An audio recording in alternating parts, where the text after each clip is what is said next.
ধন্যবাদ এবং স্বাগত জানাই আজকের ভিডিওতে। আজকের ভিডিওতে আমি মূলত কথা বলবো বায়োপোলার ডিসঅর্ডার থেকে সম্পূর্ণ মুক্তির উপায়। আমি আছি counselling psychologist Ashuzzaman Raju. Bipolar disorder একটি ক্রনিক ইলনেস, অর্থাৎ যত রকমের মেন্টাল ইলনেস রয়েছে আমরা যদি দুভাগে ভাগ করি, একটা হলো অ্যাকুট, একটা হলো ক্রনিক। ক্রনিক হচ্ছে যে মোটামুটি সিভিয়ার লেভেলের যে ডিসঅর্ডারগুলো বা যে ফিচার্সগুলো থাকে, হয়তো বা অনেকের ভিতরে প্যারানয়া থাকে। আমি এখন বেশিরভাগ ক্ষেত্রে দেখি যে সন্দেহবাতিকতা বা সন্দেহ করার প্রবণতা, অনেক ক্ষেত্রে এই সন্দেহ প্রবণতা অনেক সময় অনেকের ওসিডির ভিতরে থাকে বা অন্যান্য যে ডিসঅর্ডারগুলো সেক্ষেত্রেও কিন্তু হতে পারে। মূলত এটি ডিলিউশন এবং হ্যালুসিনেশনের ভিতরে, যেটি সিজোফ্রেনিয়ার যে টাইপ থাকে সেটার ভিতরে চলে আসে। অনেক সময় এগুলো বায়োপোলার মুড ডিসঅর্ডারের ক্ষেত্রে হয়। আপনারা অনেকেই জানেন বায়োপোলার ডিসঅর্ডারের ক্ষেত্রে দুই ধরনের মুড থাকে, একটা হলো ডিপ্রেসড মুড আর একটা হলো ম্যানিয়া।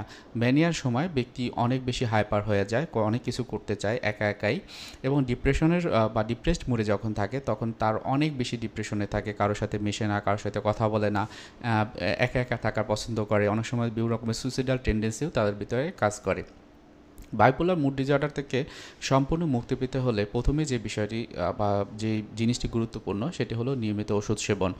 আপনাকে অবশ্যই বাইপোলার ডিসঅর্ডারের জন্য ওষুধ খেতে হবে এবং সেই ওষুধের যে বিষয়টি সেটি একজন সাইকাটিস্ট আপনাকে প্রেসক্রিপশন করবে। সেক্ষেত্রে আপনাকে অবশ্যই ওই সাইকাটিস্টের কাছে যেতে হবে। তিনি ইনিশিয়াল যে ডায়াগনোসিস আমরা বলি MSE, অর্থাৎ মেন্টাল স্টেট এক্সামিনেশন, এটি করবেন, তারপরে আপনাকে ওষুধের প্রেসক্রিপশনটা দিবেন। এই ওষুধটা কার্যকরী করতে হয়তো বা কিছুটা সময় লাগে এবং সেই সময়টায় আপনাকে ধৈর্য ধরতে হবে। হয়তো বা সে বিভিন্ন রকমের মুড স্টেবিলাইজার অথবা অ্যান্টি ডিপ্রেসেন্ট অথবা অ্যান্টি সাইকোটিক যে ওষুধগুলো রয়েছে সেগুলো আপনাকে প্রেসক্রিপশন করবেন। আপনাকে অবশ্যই তার মতামত অনুযায়ী বা তিনি যেভাবে কনসালটেন্সি আপনার নিতে বলবে সেই অনুযায়ী আপনি অবশ্যই কনসালটেন্সি নেবেন। এরপর হলো নিয়মিত থেরাপি। বাইপোলার মুড ডিসঅর্ডার যদি চরম পর্যায়ে থাকে, প্রথমেই ওষুধের যে চিকিৎসাটি সেটি কন্টিনিউ থাকবে। এটি হলো পৃথিবীর সব জায়গাতে কিন্তু এই একই ধরনের চিকিৎসা হয়।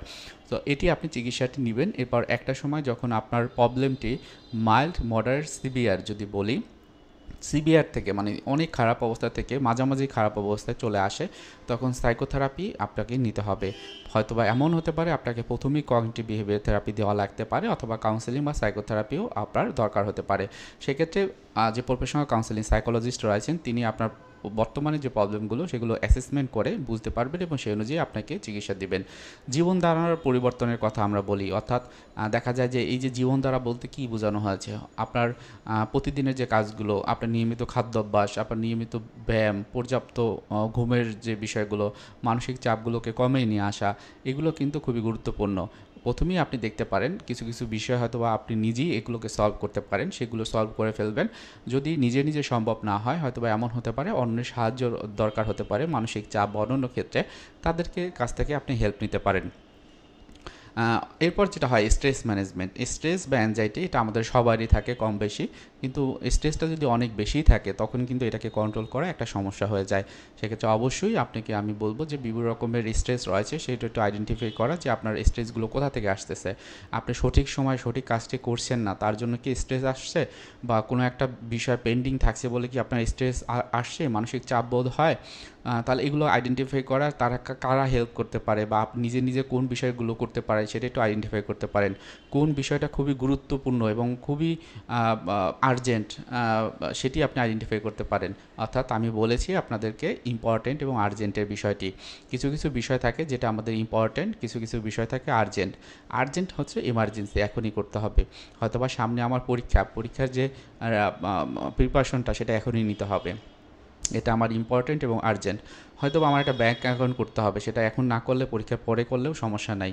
তাহলে এটা ইম্পর্টেন্ট বাট নট আর্জেন্ট, এটা পরেও করা যাবে। সো এভাবে আইডেন্টিফাই করে আপনি লিস্ট করতে পারেন এবং স্ট্রেস ম্যানেজমেন্টের জন্য এটি খুব গুরুত্বপূর্ণ একটা ভূমিকা পালন করে, যেটাকে আমরা বলি প্রায়োরিটি সেটিং, সেটি আপনারা করতে পারেন।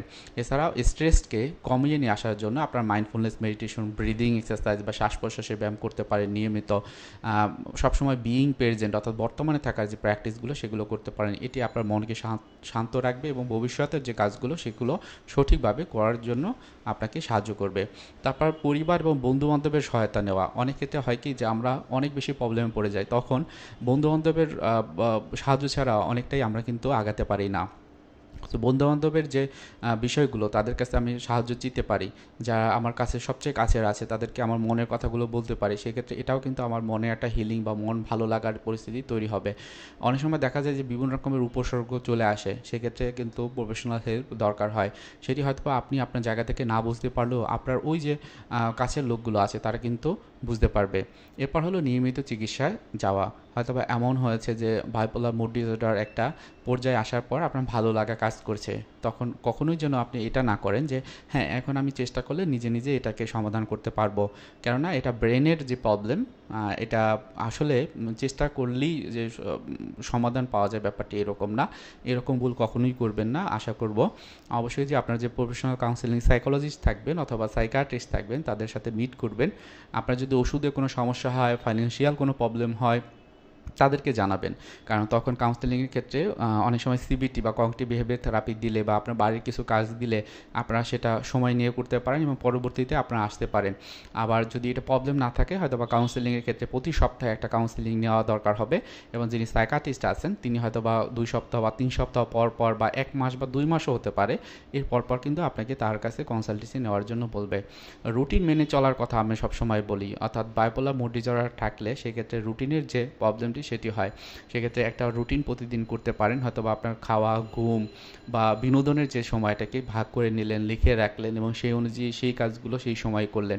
এটি দেখবেন আপনার মন এবং আমার শরীরকে সুস্থ রাখবে। এর সাথে সাথে বাইপোলার মুড ডিসঅর্ডার যে লক্ষণগুলো সেগুলো আস্তে আস্তে কমে যাবে। সো এটাই হচ্ছে যে বিশ্বব্যাপী আপনি বাইপোলার মুড ডিসঅর্ডার থেকে মুক্তি পাওয়ার যে উপায়গুলো সেটার কথাই আমি বললাম। কারো কোনো প্রশ্ন থাকলে, কোনো কিছুতে অস্পষ্টতা থাকলে অবশ্যই আপনারা জানাবেন। আমি খুবই খুশি যে আপনারা যারা হচ্ছে আমার ভিডিওগুলো দেখেন, অনেক প্রশংসা করেন, আমি খুবই খুশি হই, মোটিভেটেড হই।